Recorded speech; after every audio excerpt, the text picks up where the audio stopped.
এই মুহূর্তে সকল বৈষম্য ভুলে গিয়ে দল মতের সকল বর্ডার অতিক্রম করে দেশ রক্ষা, দেশের জনগণ, দেশের সম্পদ এবং দেশের স্বাধীনতা সার্বভৌমত্ব রক্ষার এই পবিত্র যুদ্ধে আপনারা শরীক হয়েছেন। এটি একটি মুক্তিযুদ্ধ, কোনো সন্দেহ নেই। আল্লাহ তাবারাকা ওয়া তাআলা একটি বিরাট উদ্দেশ্যে বাংলাদেশে ইতিহাসে একেবারে বিরল একটি উত্তাল তরঙ্গ আমাদের তরুণ ছাত্র সমাজের মধ্যে সৃষ্টি করেছেন অনেক বড় কোনো একটি লক্ষ্য নিয়ে। হয়তোবা পর্দার অন্তরালে কেউ বাংলাদেশকে নিয়ে অনেক বড় কোনো ষড়যন্ত্র নীল নকশা হয়তো তৈরি করেছে, যেটা আমরা জানি না, আল্লাহ জানেন। ফালিল্লাহিল মাকরু জামিআ, সকল ষড়যন্ত্র চক্রান্ত আল্লাহর কাছে, আল্লাহ জানেন। ওমাকারু মাকরাউ ওয়া মাকারনা মাকরাউ ওয়া হুম লা ইয়াশউরুন, তারা একটা ষড়যন্ত্র করেছিল আর আমিও একটি কৌশল করেছি তাদের অজান্তে। ফানজুর কাইফা কানা আকিবাতু মাকরিহিম, দেখো তাদের ষড়যন্ত্রের শেষ ফল কি হয়েছিল। আন্না দাম্মারনা কওমাহুম, যে আমি তাদেরকে, তাদের জাতিকে, আন্না দাম্মারনাহুম ওয়া কওমাহুম আজমাইন, তাদেরকে এবং তাদের যে জাতি ষড়যন্ত্রে লিপ্ত হয়েছিল তাদেরকে আমি মেছাকার করে দিয়েছি। আল কোরআন এমনটি বলে। হয়তোবা যেই মাত্রার ছাত্র এবং জনতার সাইক্লোন উঠেছে বাংলার জমিনে, এই মাত্রারই কোনো বড় ষড়যন্ত্র হয়তোবা পর্দার অন্তরালে আছে, যেটা আল্লাহ জানেন। না হলে এত বড় উত্তাল তরঙ্গ, এত বড় প্রাণ সাগরের এই ঢেউ, এটা ওঠে না, ওঠার কথা না। অতীতেও অনেক বড় জাতীয় ক্রান্তি লগ্নে আল্লাহ তাআলা এমনটা করিয়েছিলেন। আমরা ৬৯ দেখেছি, আমরা ৪৭-এর ইতিহাস পড়েছি। তো বাংলাদেশি সর্বস্তরের আমার ভাই বোনদেরকে আমি বলবো, ৬৯-এ যারা গণজোয়ার বুঝতে পারেননি, বিপরীতে চলেছিলেন, তারা অর্ধ শতাব্দী ঘৃণা করিয়েছেন। এই যে ছাত্র গণজাগরণ, এই যে উত্তাল তরঙ্গমালা, এটি ৬৯-এর চেয়েও আরো অনেক বড়। এই স্রোতের বিপরীতে কেউ হাঁটবেন না। এজন্য আমি এটাকে মনে করি মনে প্রাণে যে এটি একটি বারমুডা ট্রায়াঙ্গল, যেখানে পানির জাহাজ ডুবে যায়, যেখানে উড়োজাহাজও সাগরের নিচে হারিয়ে যায়। ভয়ালো একটি সামুদ্রিক জোন বারমুডা ট্রায়াঙ্গল। বাংলাদেশের এই উত্তাল তরঙ্গমালা, এটি কিন্তু একটি বারমুডা ট্রায়াঙ্গল। এখানে কেউ খেলতে যাবেন না, এটাকে কেউ দমাবার চেষ্টা করবেন না। এটাকে আমি যেন বুঝতে পাচ্ছি আল্লাহ তাবারাকা ওয়া তাআলা আরশের উপর থেকে তিনি অন্তরের পরিচালক, হৃদয়গুলোকে, কুলুবুল ইবাদ বাইনা আসবাআইন মিন আসাবির রহমান, রহমানের ২ আঙ্গুলের মাঝখানে সব প্রাণ। আল্লাহ কি বলছেন?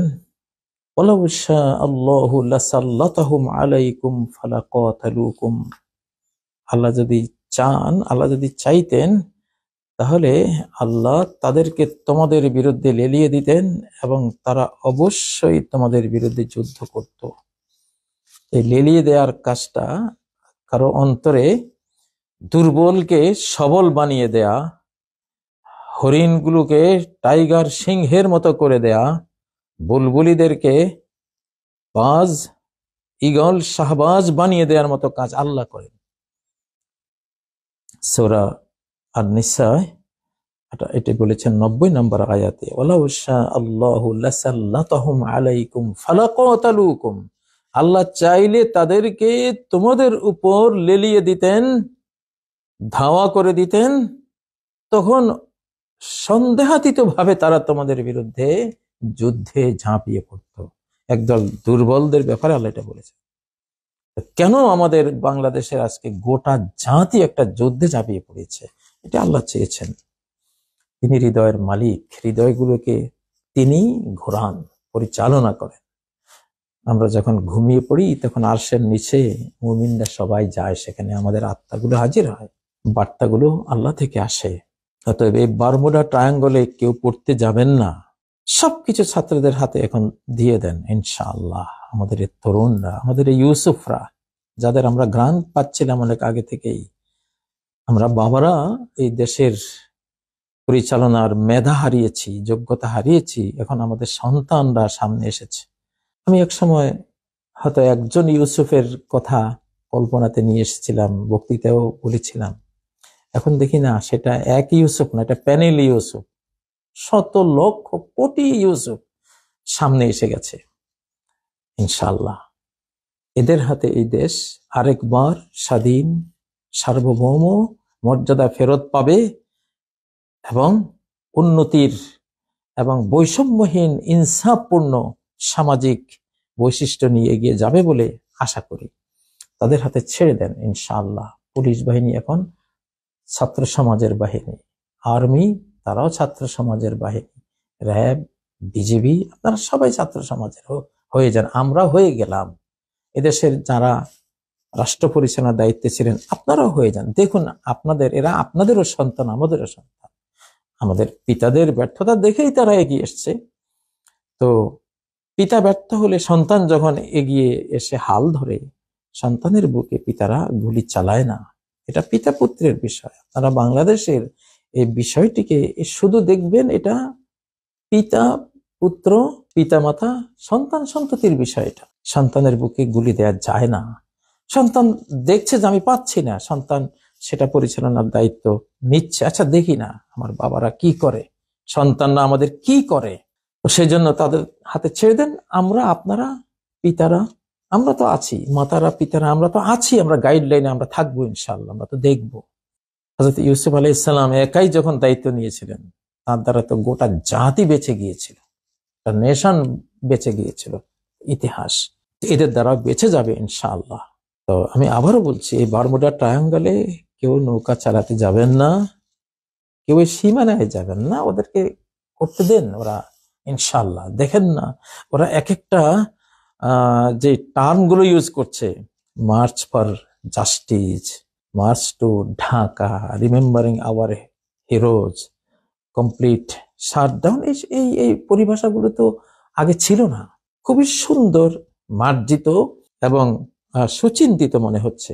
তো আমি আমার অন্তর্নয়নের কথা আপনাদেরকে বলছি। এটি একটি আধ্যাত্মিক আন্দোলন বটে। আধ্যাত্মিক শক্তি যেসব আন্দোলনে থাকে না, এগুলো ফ্যাকাশে হয়ে যায়, এগুলো 2-4 দিন হয়ে পরে বন্ধ হয়ে যায়। আর যেগুলোতে আধ্যাত্মিক ভেতরের জোয়ার থাকে, ভেতরের শক্তি যেখানে ক্রিয়াশীল থাকে, সেটা দিন যত যায় তত বেগবান হয়, তত এগিয়ে যায়, বাধা যত পায় তত সেটা দুর্নিবার হয়ে ওঠে। বাধার সকল বিন্ধ্যাচল গুড়িয়ে মাতিয়ে ছুটিয়ে সেটা সামনে এগুতে থাকে। অতএব এটাকে বাধা দেওয়ার কোনো প্রয়োজনও নেই, সুযোগও নেই। সন্তানের বুকে আপনারা গুলি দেবেন না। আপনারা যারাই গুলি দিবেন, আপনারা বাবা, আপনারা এখন আপনাদের সন্তানদের বুকে গুলি দিচ্ছেন, এটি কত ভয়ঙ্কর কথা। শিশুর পিতা ঘুমিয়ে আছে সব শিশুর অন্তরে, এরা তো আমাদের ভবিষ্যৎ। সন্তান মরে গেলে বাবাও মরে গেল, সন্তান মরে গেলে মাও মরে গেল। কোন অর্থে মরে গেল? এই অর্থে যে তার আর স্মৃতি রইল না। সে যেদিন লাশ খাটে উঠবে, তার ওখানে তার স্মৃতি শেষ, তার ব্লাড শেষ, তার রক্তধারা বংশধারা শেষ। এই জন্য সন্তান মরলে আসলে বাবারাও মরে যায় সাথে সাথে। এটা একটা ডাবল মৃত্যু। অতএব এই ভুল করা যাবে না। কোনো জাতির বিরুদ্ধে এই ধরনের যুদ্ধংদেহী আক্রমণ কোন সব দেশে হয়? যেসব দেশে বাইরের কোনো আধিপত্যবাদের থাবা থাকে। এটা কোরআন বলছে, এটা কোরআনে কারীমের দেয়া তথ্য। এটা কোনো ভেতরের কোনো কারো কমান্ড এটা হওয়া সম্ভব না। যদি বাইরের নিষ্ঠুর নির্দয়, বাইরের আধিপত্যবাদ তো নিষ্ঠুর নির্দয়, তার তো কোনো মায়া নেই। আমার সন্তান, আপনার সন্তান মরে গেলে তার তো আরো মজা, সে আরো দেশটা ভালো করে দখল করতে পারবে। তো বাইরের আধিপত্যবাদ যেখানে থাকে, সেখানেই কিন্তু এই ধরনের ঘটনা ঘটে। দেখুন, এটা কোরআনের তথ্য। আর কোরআনের তথ্য মানে কি? এটা শতভাগ সত্য, ইউনিভার্সালি এটা সত্য। এই যে সূরা আন-নামল আয়াত নাম্বার 34, ক্বালাত ইন্নাল মুলুকা ইযা দাখালু ক্বরিয়াতান আফসাদুহা। একজন নারী বিলকিস, তিনি যখন ইয়ামান সাবার তিনি রানী ছিলেন। তো দেখুন, তিনি একজন নারী ছিলেন, কিন্তু তিনি বাইরের কোন শক্তিকে নিজ দেশে আসলে কি হতে পারে তিনি জানতেন। বাইরের অন্য দেশের সরকার শক্তি, তাদের কল্যাণ তারা ভাববে, তারা আমার দেশের কল্যাণ ভাববে না। এটা আমাদের জানতে হবে। ইন্নাল মুলুকা ইযা দাখালু ক্বরিয়াতান, কোন সাম্রাজ্যবাদী আধিপত্যবাদী শক্তি যখন অনুপ্রবেশ করে, আগ্রাসন চালায় কোন জনপদে, কোন রাষ্ট্রে, তাদের মূল এজেন্ডা কি? আফসাদুহা, এটাকে তারা ভারসাম্যহীন করে দেবে। ফাসাদ মানে ভারসাম্যহীন, হ্যাঁ, ভারসাম্যহীন মানে সাম্যহীন। ছাত্ররা যে বৈষম্য বিরোধী আন্দোলন করছে, এই বৈষম্য আসে কোত্থেকে? এটা বাইরের কোন আধিপত্যবাদী নিষ্ঠুর নির্দয় শক্তির ছায়া যদি পড়ে, তখন স্বদেশী মানুষরা মির্জাফর হয়ে যায়, স্বদেশের সেনারা তখন মির্জাফর হয়ে যায়। ব্রিটিশ ইস্ট ইন্ডিয়া কোম্পানির সাথে যখন আমাদের স্বদেশী সৈন্যবাহিনীর একটা সলা পরামর্শ ছিল, নেতৃবৃন্দের সলা পরামর্শ হয়েছিল, সেই বিদেশি ইস্ট ইন্ডিয়া কোম্পানির নজর দিয়ে, দৃষ্টি দিয়ে যখন তারা আমাদের দেশকে দেখেছিল, আমাদের সৈনিকরা মির্জাফর হয়ে গেছে।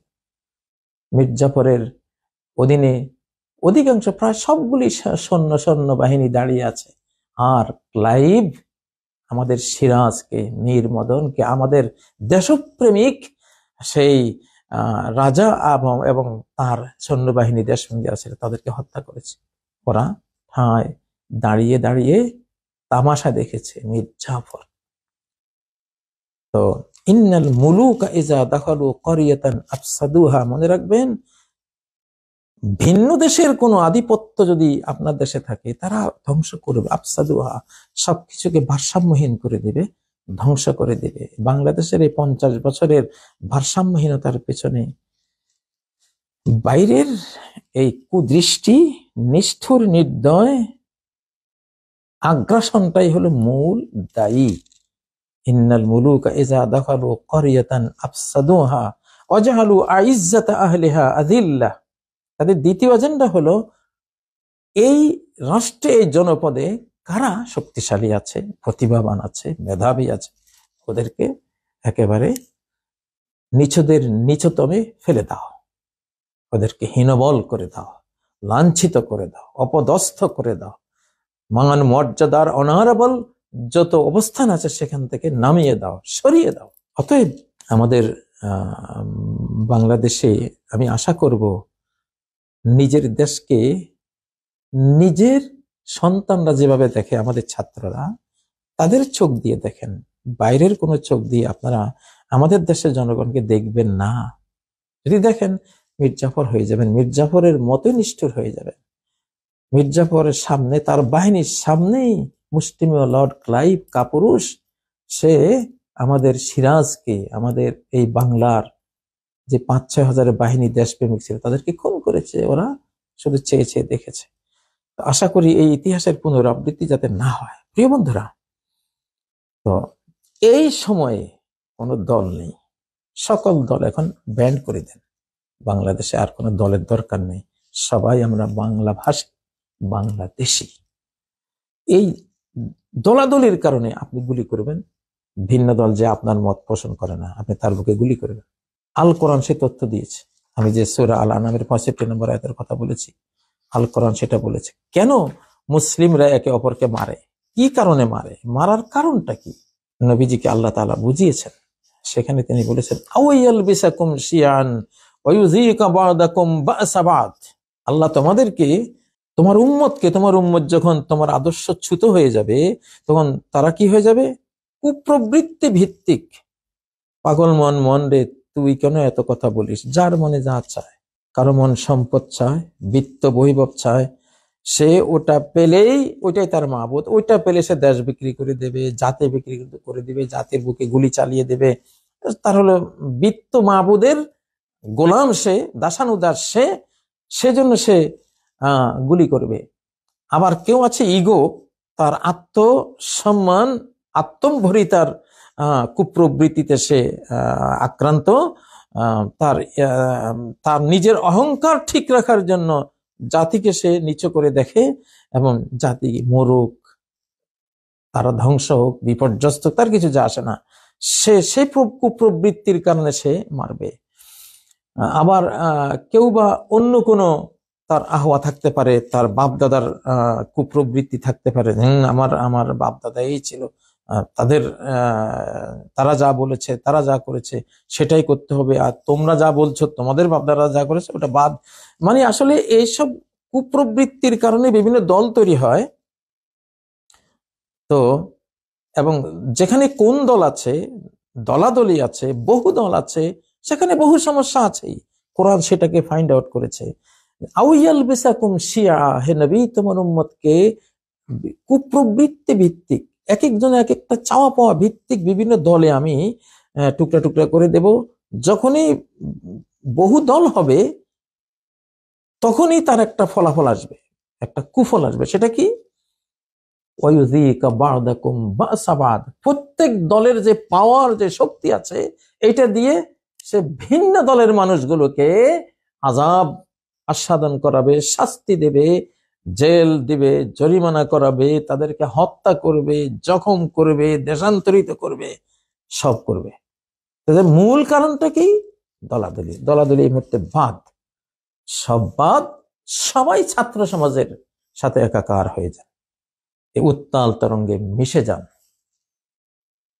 পদ্মা, মেঘনা, যমুনার পানি যেমন বঙ্গোপসাগরে গিয়ে পড়লে তারা বঙ্গোপসাগরে মিলে যায়, সেখানে পদ্মার নাম তারা রাখে না, সেখানে কোনো পানির নাম যমুনাও নাই, পদ্মাও নাই, মেঘনাও নাই, আড়িয়াল খাওয়া নেই, কিছুই নেই, সেখানে সব বঙ্গোপসাগর। আজকে বাংলাদেশের এই জাতীয়, আমরা যেন জাতীয় বঙ্গোপসাগরের বৃহত্তর সীমানায় যেন এসে পড়েছি সবাই। এখানে সবার পরিচয় হোক বাংলাদেশি, বাংলা ভাষী। যারা মুসলিম তারা তাদের ধর্মীয় চেতনায় এখানে আপনারা লালন করবেন, যারা অমুসলিম, হিন্দু, বৌদ্ধ, খ্রিস্টান, তাদের চেতনা লালন করবে। কিন্তু এই দেশের সীমানায় আপনি আর আমি এখন বাংলাদেশি, বাংলাভাষী, কোনো দল নেই। দল করলে, দলীয় চেতনা নিলে এখন আপনি খুন করবেন বা খুন হবেন, এটা বাদ। আল কোরআনের এই তথ্যটা দয়া করে আপনারা এই মুহূর্তে আপনারা গ্রহণ করুন এবং দলাদলি ভুলে যান, সবাই একাকার হয়ে যান, মিশে যান। আমাদেরই সন্তান ওরা, আমাদেরই সন্তান, তারা এগিয়েছে, আপনার কাজ আপনি পাচ্ছেন না, আমি পাচ্ছি না, তারা করবে, করতে দিন। আপনি অভিভাবক হিসাবে থাকেন, তারা যেখানে ভুল করবে আপনি সেখানে লাইন বাতলে দেবেন। আপনি প্রবীণরা দেবে অভিজ্ঞতা, নবীনরা দেবে আবেগ, উচ্ছ্বাস, সাহসিকতা। নবীন আর প্রবীণের একটা সমন্বয় করে এই দেশটাকে বাঁচান। এক বাংলাদেশ, এর পিছনে অনেক বড় কোনো চক্রান্ত আছে, হয়েছে, যেটা সৃষ্টিকর্তা আল্লাহ তাআলা জানেন। আমি আজ করি, আমার এখানে বাজে, আমার এখানে সেই ভাবগুলো এখানে জমছে আমার ভেতরে। তো আমি তো আল্লাহর দ্বীন নিয়ে কাজ করেছি আমার শিশুকাল থেকে এবং অত্যন্ত মনোগতভাবে। তো আমার কাছে এই জিনিসটা আসে যে অনেক বড় কোনো ষড়যন্ত্র আল্লাহ জেনেছেন। সেজন্য আমাদের তরুণ যারা ভিন্ন জগতে ছিল, যারা আজকে বিভিন্ন অন্তর্জাল, নেট, ইন্টারনেট, অন্তর্জালের জগতে, মিডিয়ার জগতে বুঁদ হয়েছিল, এক টানে ওদেরকে নিয়ে এসেছেন রাজপথে। এমনি আনেননি, আল্লাহ এমনি কোনো কাজ করেন না। ফায়লুল হাকিম লা ইয়াখলু আনিল হিকমা, একজন মহা বিজ্ঞ যিনি, তার কোনো কাজ কোনো উইজডম থেকে, হেকমা থেকে, কোনো জ্ঞান থেকে খালি থাকে না। অনেক বড় জ্ঞানের প্রেক্ষিতে তিনি কোনো কাজ করেন। তো এটা এই তরুণদেরকে আল্লাহ নিয়ে এসেছেন। আমাদের কোটি কোটি দেশপ্রেমিক তরুণ পেয়ে গেছে, এরা প্রয়োজনে 1 কোটি, 2 কোটি, 3 কোটি, 4 কোটি অস্ত্র ধরবে এই দেশের স্বাধীনতা সার্বভৌমতার জন্য, এই দেশকে বাঁচাবার জন্য। এটা আগে কল্পনা আমরা করিনি। আমাদের সেনাবাহিনী, আমাদের পুলিশ, আমাদের র্যাব, আমাদের বিজিবি, সবই আমাদের, গোয়েন্দা সংস্থা সবই আমাদের। আপনারা মিশে যান এদের সাথে, আপনাদেরই সন্তান তো এরা। আমাদেরই সন্তানেরা সন্তানের সাথে মিশে যান। যে বাবারা তোমরা কি করতে চাচ্ছ, আমরা সুবুদ্ধি দেবো ইনশাআল্লাহ, তোমরা এগিয়ে যাও। এরা 15 বছর বয়স হলে কি হবে, 10 বছর বয়স হলে কি হবে, এদের বয়স এক একজনের 60 বছর 80 বছর এখন। কারণ আপনি আর আমি এখন, আমরা তো ওল্ড মডেল আমরা, আর এরা এরা যেসব দুনিয়ার চোখ খুলেই তারা যা পেয়েছে অন্তর্জালে, ইন্টারনেট অর্থাৎ মিডিয়ার জগতে, এরা এরা 15 বছরে অতীতের 50 বছরের পুরুষের চেয়ে বেশি পরিপক্ক। এরা 10 বছরে অতীতের 40 বছরের চেয়ে বেশি পরিপক্ক এখন। তো এরা কিন্তু বয়সে কিশোর তরুণ, কিন্তু জ্ঞানে গরিমায় এরা এরা প্রৌঢ়, এরা বৃদ্ধ, এরা অনেক অভিজ্ঞ আলহামদুলিল্লাহ। তো দয়া করে যে যে আহ্বানটা জানিয়েছি, আপনারা এই বারমুডা ট্রায়াঙ্গলে কেউ পড়বেন। আমি কেন বারমুডা ট্রায়াঙ্গল বলছি সেটা আমি জানি, সেটা ব্যাখ্যা হয়তো আপনাদেরকে আমি দেব না, কিন্তু এটা আসলেই বারমুডা ট্রায়াঙ্গল। এখানে পড়ে খামাখা কেউ হারিয়ে যাবেন না। এটাকে এটার মতো থাকতে দেন, চলতে দেন। আমার ছাত্র সমাজ, বিশেষ করে আমি ব্যক্তিগতভাবে আজীবন শিক্ষক ছিলাম, ছাত্ররাই ছিল সন্তান, নিজের সন্তানও সন্তান, কিন্তু ছাত্ররাও ছিল একই রকম, একই মর্যাদায় তাদেরকে দেখেছি। আজকে একটা ছাত্র গুলি খেলে যেন নিজের সন্তানের মতোই তো সেই বেদনাটা লাগে। আল্লাহ যারা চলে গেছেন আমাদের সন্তানরা, তাদেরকে আল্লাহ জান্নাতুল ফেরদাউসে এই পুরো জাতির জাগরণের সওয়াব দিয়ে তাদেরকে পুরস্কৃত করুন। সেখানে পুষ্পমাল্য আল্লাহ তাদেরকে পরিয়ে দিন, জান্নাতের সেই অনন্ত সম্মানের তাদেরকে অংশীদার করুন, দোয়া করি। আর যারা আহত হয়েছেন তাদেরকে উত্তম বিনিময় আল্লাহ দান করেন। আর যারা এখনো সংগ্রামরত আছেন, তারা তারা বাঁচলে তো গাজী, তারা মুক্তিযোদ্ধা হিসাবে, দ্বিতীয় প্রজন্মের অকুতোভয় মুক্তিযোদ্ধা হিসাবে তারা সম্মানিত হবেন ইনশাআল্লাহ। আমরা তাদের সাথে আছি। তো দেশের কল্যাণ চেয়ে আজকে আসলে ঘুম নেই। দেখতে পাচ্ছেন এখন রাত কয়টা, এখানে তো বাংলাদেশে রাত কয়টা, এখানে রাত কয়টা, অবশ্য অনেক হয়েছে। যাই হোক, আল্লাহ তাআলা আমাদের দেশ হেফাজত করুন, বাংলাদেশকে হেফাজত করুন, সর্বস্তরের সর্বশ্রেণীর সেই নেতৃবৃন্দ থেকে শুরু করে সাধারণ জনগণ, রিক্সাওয়ালা, ঠেলা গাড়িওয়ালা সহ, মা বোন সহ, শিশু বাচ্চারাও চলে আসুক। শিশু বাচ্চা জীবন দিয়েছে, তারাও আসুক। আজকে একটা জাতীয় জাগরণ বিশ্ব দেখুক, শিখুক বাংলাদেশ থেকে। তীক্ষ্ণ ধী সম্পন্ন এই বাঙালি জাতি বিশ্ব নেতৃত্ব দিতে পারে, বিশ্বকে শিখাতে পারে ইনশাআল্লাহ। আমাদের তারুণ্যের মধ্যে সেই জোয়া দেখতে পাচ্ছি, সেই শক্তিমত্তা দেখতে পাচ্ছি। আল্লাহ তৌফিক দিন।